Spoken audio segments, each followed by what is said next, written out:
বন্ধু উঠান মাথা, নামতেছি। অপেক্ষাই তো ছিলাম, আপনি চাইবেন কখন আমি নামবো কখন। যে কিয়ামতের দিন কবর থেকে উঠবে কানতে কানতে। আবুল সমরকান্দি রহমতুল্লাহ লেখছেন উঠবে, বাকি লম্বা হাদিস বললে তো ওলামায়ে কেরাম সইতেও পারবে না, অনেকে আঙ্গুল উঠায় দিবে। আজকেই ফেসবুকে লেখালেখি শুরু করবে যে উনি এটি পায় কোত্থেকা। কিতাব তো পড়ে না, যেটি পড়ছে ওটির ভিতরে পায় নাই মানে দুনিয়ার সব জায়গায় আর নাই, কিতাবে এনি শেষ, উনি পায় কোত্থেকা। তো যেটুক আছে ওটুক বলতেছি, বাকিটা বলবো না।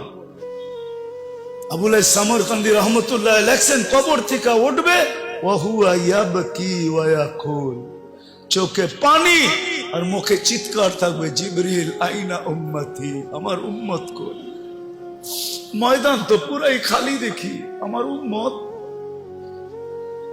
জিবরিল আলাইহিস সালাম সান্ত্বনা দিবে, এখন পর্যন্ত জমিনের উপরে কেউ উঠে না আপনি ছাড়া, না কোনো নবী, না কোনো রসূল, না কোনো উম্মত, না আপনার উম্মত, কেউ উঠে না।